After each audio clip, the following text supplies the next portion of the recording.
Hello and a very warm welcome to Rajya Sabha TV. I'm Tina Jha with the breakfast news. Let's begin the bulletin with the big stories first. Focus shifts to relief supplies for lakhs of stranded people in flood-ravaged Jammu and Kashmir as the flood waters recede in many parts. Mixed global reactions to US President Barack Obama's announcement on attacking the Islamic State in Syria. New figures on the number of IS militants raise concern. New EU sanctions against Russia to take effect today. EU leaders call it an effort to keep up the pressure on Russia over its role in Ukraine. And manslaughter charge against Oscar Pistorius to be taken up by the South African court today. The Paralympics athlete has been cleared of the murder charge.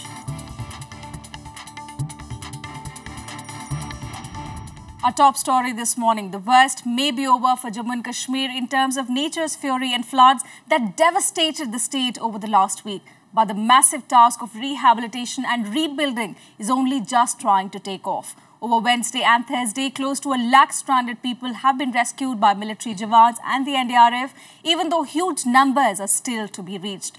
Floodwaters have finally begun to recede. Take a look at this report.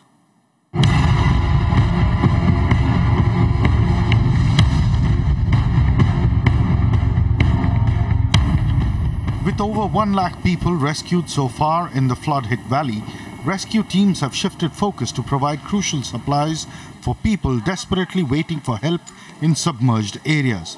With many people reluctant to leave their homes, the army is now concentrating on providing them food and water. Medical camps have been set up to treat the victims. Relief भी जोरों में है, rescue भी जोरों में है Srinagar valley में और हेलीकॉप्टर्स और जो फिक्स्ड विंग एयरक्राफ्ट हैं वो रात दिन इस काम में लगे हुए हैं. Trying to cover the entire valley to be able to pull out a maximum people. Basically ये बीमारियां हैं जो इनके पास हो रखी हैं अभी, जो नॉर्मल एलिमेंट्स हैं इनके, बुखार, सरदर्द, खांसी, जुकाम और जो जाड़े की बीमारी इनको ज़्यादा होगी है. और ऐसा अभी कहीं ये नहीं लगता है कि कोई एपिडेमिक यहाँ पर फैला है, लेकिन इसकी संभावना भी कभी रोकी नहीं जा सकती यहाँ. कुछ हद तक तो हम हेलीकॉप्टर से भेज रहे हैं. मुझे लगता है हमें कोशिश करनी चाहिए ज़्यादातर रिलीफ मटेरियल जो है उसको किश्तियों के जरिए पहुंचा दिया जाए, वो हम कर लेंगे. The centre has taken more steps to ensure relief material reaches the victims as soon as possible. वहाँ पर जो कुछ भी फूड पैकेट्स चाहिए, अन्य जो आवश्यक सामग्री होती है, मेडिकल असिस्टेंस, इन सब सारी चीज़ों के लिए बराबर दिल्ली से एक प्लेन के माध्यम से वहाँ पर चीज़ों को भेजा जा रहा है. और भी देश के दूसरे राज्यों से भी बराबर सुविधाएं वो जो मैक्सिमम की जा सकती हैं वो श्रीनगर को भेजी जा रही है. माने इस समय मैं कह सकता हूं कि पूरे देश की भावनाएं जम्मू और श्रीनगर के साथ जुड़ी हुई हैं. जम्मू कश्मीर से लोग दिल्ली पहुंच रहे हैं अलग अलग माध्यमों से. तो नई दिल्ली स्टेशन पे हमने स्टेशन मैनेजर को नोडल ऑफिसर बनाया है, नोडल पॉइंट बनाया है. अब लक्ष्य रखा है कि हर दिन 50,000 रेल नीर की बोतल J&K पहुंचाई जाएंगी. इसके लिए हम एयरफोर्स की मदद भी ले रहे हैं और कुछ थोड़ी बहुत ट्रेन के माध्यम से भी पहुंचा रहे हैं. The Met Office said that there are no more prediction of rains in the valley. अभी फिलहाल वहाँ पर कोई ज़्यादा मौसम नहीं है, बादलों की आवाजाही है, पर आमतौर पे मौसम साफ है और कोई भारी बारिश या ऐसी कोई अभी नहीं है. और आने वाले 4-5 दिन भी ऐसा ही मौसम रहेगा. Meanwhile, military teams continued rescue efforts overnight in a continuing multi-agency mammoth operation. An estimated 5 to 6 lakh people are still waiting to be rescued. Hectic efforts were also underway to gradually restore the snapped telecom links which had hampered rescue work. PMO officials have decided to contribute 1 day's salary to help flood-affected people of the state. With inputs from Pranav Goswami and Navvikram Singh, Bureau Report, Rajya Sabha TV. Well, our correspondent Ravindra Shoran joins us on the phone line from Srinagar. Ravindra, you've been closely following the rescue operations that are underway by the rescue forces. Give us the latest on what's happening on the rescue front.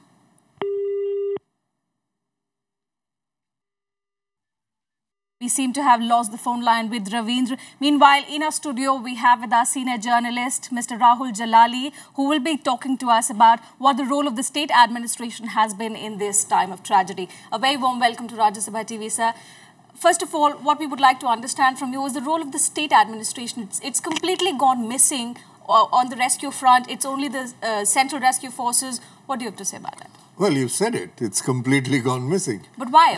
The reason why the state administration I think the Chief Minister gave this explanation that his administration was underwater, or rather hemmed in by water. But I have a feeling that that may be partly the reason. But I think something was amiss because the Chief Minister was in his own home and water hadn't arrived there. And I believe the other top echelons of the state administration were also okay. Initially, when the floods started, the first night, the Chief Minister went into a rescue act. And after that, one did not hear about the Chief Minister or his whereabouts till he appeared in that helicopter about 2 days ago, throwing food packages to the people below.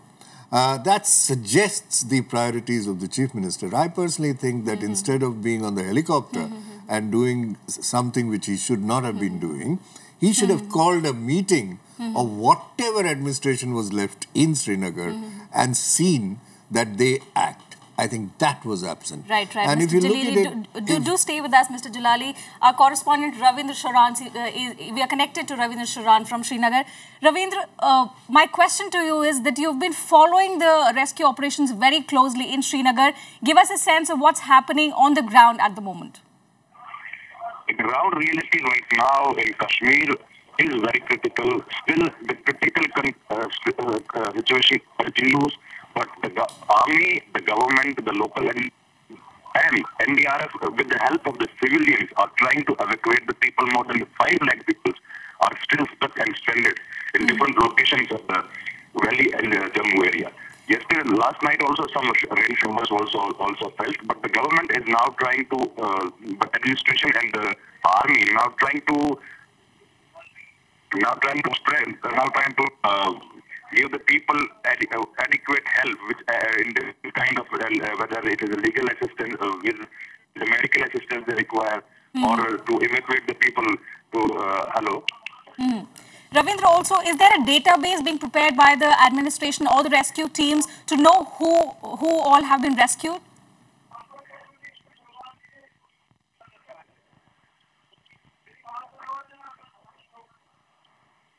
Ravindra, is there a database being prepared by the rescue teams to know who all has been rescued and where they have been taken to?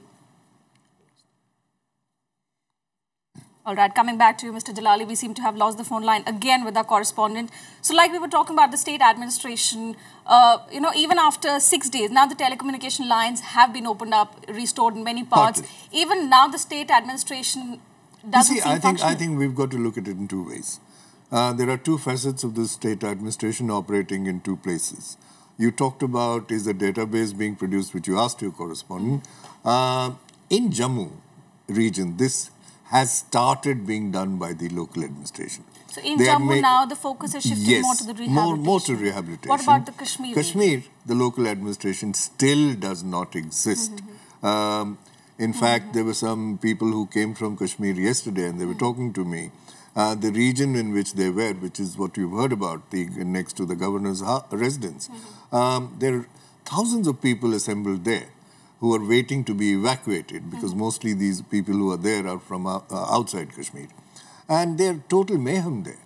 They said there was only one person from the local administration, an official of the police, who really didn't know what to do. All right. So basically, the army has come into has played a very pivotal role in rescuing the yes, army is the only army and NDRF are and some local civilian effort, which is also there. So that brings me to this question: Has the will the people in Kashmir now have a different outlook towards the army after this tragedy? I think if you look at it from the army's point of view, they are not really doing it with this aim in mind. They are really doing a great effort in rescuing people. And it's like following the blind person. I mean, the army, without any local help, very often does not know where to go. But they're managing to do it. There have been some reports of, anger against the army. But this is bound to happen. Yeah. Given the kind of frustration, the anger, I think, is directed more towards the local administration and is being reflected in this anger against army. And I don't think this is going to affect much because, 1 lakh people to be rescued by army and NDRF is not a small task. Yeah. There are 5 to 6 lakhs more. In fact, we have no figures. Yeah, the extent of the damage cannot be assessed. You're only talking of Srinagar. We haven't looked at South Kashmir, which has again been inundated. What is happening there? We really don't know. Yeah, it's a massive Herculean task, basically, we can say, because before the administration the and the waters are forces. also moving towards North Kashmir now. And there are fears that might get flooded. So, I don't know. The extent of this damage is going to be huge. Yeah, the damage looks much more than what happened in Uttarakhand last year. Thank you, Mr. Jalali, for joining us with your perspective this morning. Thank you. Now, the floods in Kashmir are proving to be a testing time, not only for people stranded in the state, but also for their relatives in other parts of the country. With phone lines and communication networks yet to be restored completely, the biggest problem for many is locating their loved ones. Here's more. Pankaj Kachru has been glued to his phone since Sunday. He's helplessly trying to get in touch with his relatives in Srinagar, but there's a little he can do for them. Kachru had gone to Srinagar with a group of 87 people early last week for an annual ritual at the Gangabal lake. He was one of the lucky members who took a flight back home after completing the ritual just in time before all the routes in the flood-hit valley were closed. But many of his friends and relatives remain stuck in the city. मैंने अपने friends को call करने की कोशिश की because उनकी flight Monday को थी, so I could not reach them. So that was the situation. Now the situation is कि मैं उनसे contact नहीं कर पाऊँ. I'm not able to reach them. It's only that SMS. Some of my friends कुछ उनसे किसी से बात हो पा रही है या किसी से नहीं हो पा रही है. I'm just getting the messages that they are okay, but supplies of food, supplies of milk is a concern. Pankaj Kachru is not alone in this ordeal. With lakhs of people still stranded, Vijay Raina's phone just doesn't stop ringing. As the president of the Kashmir Samiti in Delhi, Raina has a tough task. Not only tracking his own family in Kashmir, but also helping other Kashmiris living in Delhi. He's perhaps the only link between the resident commissioner of J&K House and these families whose relatives are still untraceable. Yesterday we met Mr.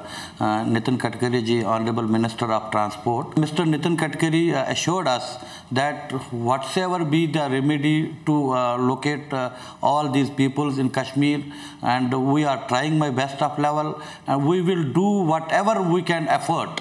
The Ministry of Home Affairs has set up a flood control room in the J&K House in New Delhi to help people find out the fate of their near and dear ones in Kashmir. Palak Sharma, Rajya TV. And for those looking for more information on the flood situation in Jammu and Kashmir, the centre has come out with helpline numbers. Here are the flood control room numbers set up by the government being displayed on your TV screens.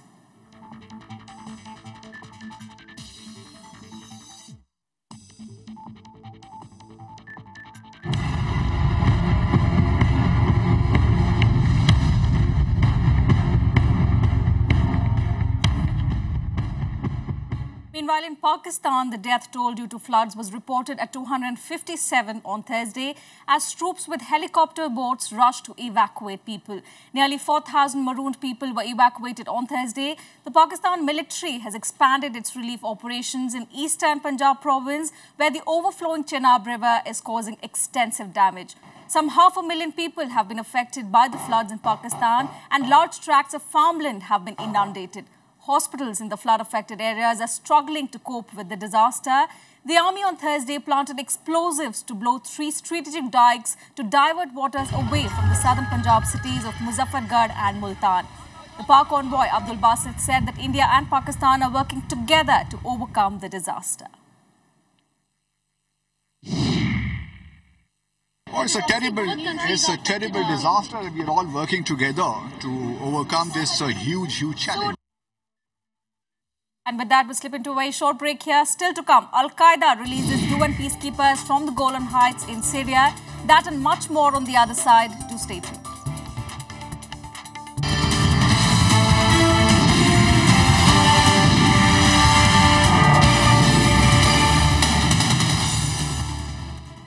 Welcome back. You're watching the Breakfast News. 3 Lok Sabha and 33 Assembly constituencies go to by-polls tomorrow.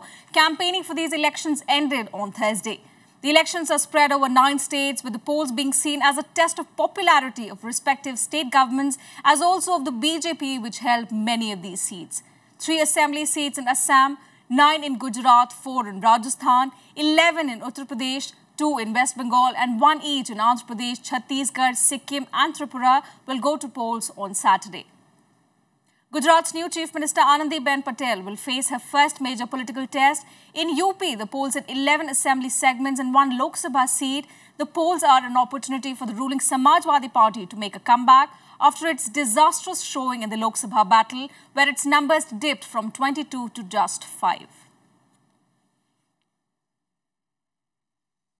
And External Affairs Minister Sushma Swaraj is in Tajikistan today for the 13th summit of the Shanghai Cooperation Organization, with security being focused for all member countries. Earlier, she held wide-ranging talks with Afghan President Hamid Karzai on political and security situation in the war-torn country and agreed to intensify cooperation in areas like security and defense. External Affairs Minister Sushma Swaraj on Thursday arrived in Tajikistan capital Dushanbe for a summit of the Shanghai Cooperation Organization. The summit will focus on cooperation in the fields of economy, security and people-to-people exchanges. Earlier, Sushma Swaraj concluded her maiden visit to Afghanistan by reiterating India's commitment to rebuilding Afghanistan. Speaking at a function where Afghanistan President Hamid Karzai was presented the nation's largest flagpole, Sushma assured the host nation of every possible assistance in all spheres. India will always be Afghanistan's first strategic partner. We are committed to assisting Afghanistan in whatever manner is possible within our means. India also pledged $1 million to the Afghan government for the development of Wazir Akbar Khan Hill area, where a 16 to 90 feet flag on top of a 207 feet flagpole was hoisted. Swaraj held wide-ranging talks with President Hamid Karzai on political and security situation in the host country. Foreign Minister Swaraj has now visited 4 of the 8 SAARC nations since taking charge. Bureau Report, Rajya Sabha TV. And a day after US President Barack Obama unveiled US's strategy against the Islamic State, mixed reactions are pouring in from across the world. However, the situation remains grim as the CIA released new data revealing that the number of Islamic State fighters has tripled over previous estimates. Top leaders across the world rallied behind the US on the war against IS. Israel and Iran endorsed the US strategy, though Obama faces some opposition from his own country on whether his strategy is strong enough, especially on the issue of US boots on the ground. Israel fully supports President Obama's call for united actions against ISIS. All civilized countries should stand together in the fight against radical terrorism that sweeps across the Middle East. That I'm not sure that we're doing all that we can do to defeat this terrorist threat. And if our goal is to eliminate ISIL, there's a lot of doubt whether the plan that was outlined by the president last night is enough to accomplish that mission. Germany and Britain said that they will not take part in anti-IS airstrikes in Syria.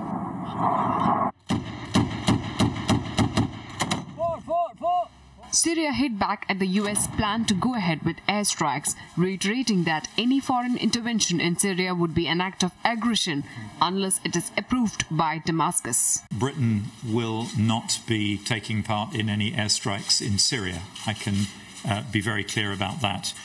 We've already had that discussion in our parliament last year, and we won't be revisiting that position. أي عمل كان من أي نوع كان دون موافقة الحكومة السورية هو اعتداء على سوريا، وبالتالي ليس هناك من إمكانية للحديث عن الرد السوري على أي اعتداء على سوريا. But it's not going to be easy. CIA has released new data showing that the number of ISIS fighters has gone up to 31,500, more than 3 times the number previously estimated. This reflects an increase in members because of stronger recruitment since June, following battlefield successes and declaration of a caliphate, greater battlefield activity and additional intelligence. Bureau Report, Rajya Sabha TV. And new EU sanctions against Russia will take effect today, blocking loans for 5 big state banks and curbing EU business with oil and defense firms. EU leaders say the aim is to keep pressure on Russia over its role in the Ukraine crisis, but the measures could be eased or lifted if a ceasefire in Ukraine holds. NATO says Russia still has about 1,000 heavily armed troops in East Ukraine. President Barack Obama followed suit, announcing that the US would match European move for tougher sanctions on Russia, targeting the defense, finance and energy sectors. He said he would provide details on Friday. And some other news and updates from around the world now in our World Wrap. 45 members of a United Nations peacekeeping force held captive by the Al-Qaeda affiliate in southern Syria were released on Thursday in good condition. The UN peacekeepers, all of whom are from Fiji, were captured 2 weeks ago in Syrian-Israel border Golan Heights. The release of peacekeepers ends the UN's 4th crisis over abducted soldiers in the Golan Heights since March 2013, amid questions about the future of its 40-year-old monitoring mission there. 1 week ahead of a Scottish referendum to break away from the UK, 2 banks, the Royal Bank of Scotland and Edinburgh-based Lloyds, have said they would shift their registered head offices to London if Scotland voted to break away from the United Kingdom in a referendum next week. Following the news, a new poll showed a slender lead for those wishing to keep the 307-year-old-long union with England. Thousands of Catalans packed the streets of Barcelona on Thursday to demand the right to vote on a potential split from Spain. Participants dressed in red and yellow, the colours of the Catalan flag, and lined up along 2 of Barcelona's main arteries to form a huge V for vote. Catalonia's campaign has drawn momentum by Scotland's independence referendum scheduled for next week. Palestinian Authority President Mahmoud Abbas has said an agreement has been reached with Israel and the United Nations to allow import of reconstruction materials into the Gaza Strip. However, the UN and the Israeli sides have not confirmed the news yet. The reconstruction cost for the 7-week war has been estimated around $7 billion. Libya hopes to hold a referendum on a new constitution in December. This despite the country embroiled in chaos and violence that has forced the elected parliament to move hundreds of miles from the capital Tripoli. On Thursday, Islamist militants attacked the civil defense headquarters in Benghazi as fresh fighting erupted west of the capital. And a look now at the global stock markets. US stocks recovered from early losses on Thursday as energy prices and oil stocks turned higher and financials lent support. The Dow Jones Industrial Average fell 19.71 points or 0.12% to close the day at 17,049. The Standard & Poor's 500 gained 1.76 points or 0.09% to end the day at 1,997. The Nasdaq Composite added 5.28 points or 0.12% to finish at 4,591. Asian stock markets were mostly higher on Thursday on hopes of additional stimulus in China and the prospect of strong corporate earnings in the technology sector. Japan's Nikkei gained 0.52% or 82.68 points to close the day at 15,871. Hong Kong's Hang Seng Index was up by 0.10% or 21.75 points to end the day at 25,190. Continuing its losing streak for the 4th straight day, gold was down 190 rupees or 0.43% to 27,100 rupees per 10 grams amid fears of an early hike in US interest rates, a stronger dollar and an apparent easing of tensions over Ukraine. Silver also declined by 270 rupees or 0.14% to 41,900 rupees per kg due to slackened demand from industrial units and coin makers. On to some sports news now. Paralympic star athlete Oscar Pistorius is free to compete again despite the International Paralympic Committee distancing itself from him. A South African judge cleared Pistorius of the murder charge yesterday, though a culpable homicide verdict still hangs on fire. We'll all know later today. Take a look at this report. not a premeditated murder, is the verdict of Pretoria High Court Judge Thokozile Masipa as Paralympic sprinter Oscar Pistorius listened with tears rolling down his eyes. Masipa also ruled out second-degree murder in the death of law graduate and model Riva Steenkamp. Viewed in its totality, the evidence failed to establish that the accused had the requisite intention to kill the deceased, let alone with premeditation. The state clearly has not proved beyond reasonable doubt that the accused is guilty of premeditated murder. There are just not enough facts to support such a finding. Pistorius can still face a charge of culpable homicide. He is also facing 3 unrelated weapons charges, which will be heard tomorrow. There is no doubt that when the accused fired shots through the toilet door, he acted unlawfully. That, however, is not the end of the matter, as culpable homicide is a competent verdict. Pistorius has pleaded not guilty to all the charges he faces. A little more than 6 months before the shooting, Pistorius made history at London 2012 by becoming the first amputee sprinter to compete in the Olympic Games. Bureau Report, Rajya Sabha TV. And some other updates from the sporting arena in the sports beat. India's top tennis stars Leander Paes, Sania Mirza and Rohan Bopanna withdrew from the 2014 Asian Games to protect their rankings in their bid to qualify for the World Masters to be held later this year.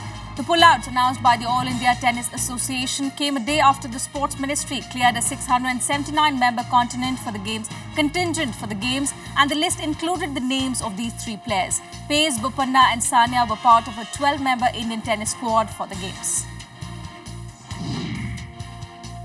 Defender Daryl Janmat's blunder handed substitute Vaclav Pilar an injury time winner as the Czech Republic beat the Netherlands 2-1. Guus Hiddink suffered his second straight defeat since taking charge of the Netherlands. Borek Dokal had given the hosts the lead in the Euro 2016 qualifier in Prague before Stefan de Vrij equalised. But Daryl Janmat's mistake allowed Pilar to seal the points as Hiddink became the first Dutch national manager to lose his first 2 games since his previous reign in 1995. Spain overcame a few nervous moments to ease past Macedonia 5-1 with 5 different goal scorers in its first qualifier for the 2016 European Championship. Barcelona striker Munir al-Haddadi continued his dramatic rise in the game as part of a new-look Spain that have set their sights on Euro 2016 following a surprise early exit at this year's World Cup. Munir was introduced for the final 15 minutes as Spain rediscovered their touch in front of a goal with a massive win over Macedonia in their first qualifying match in Group C as a bid to retain the trophy they won in 2008 and 2012.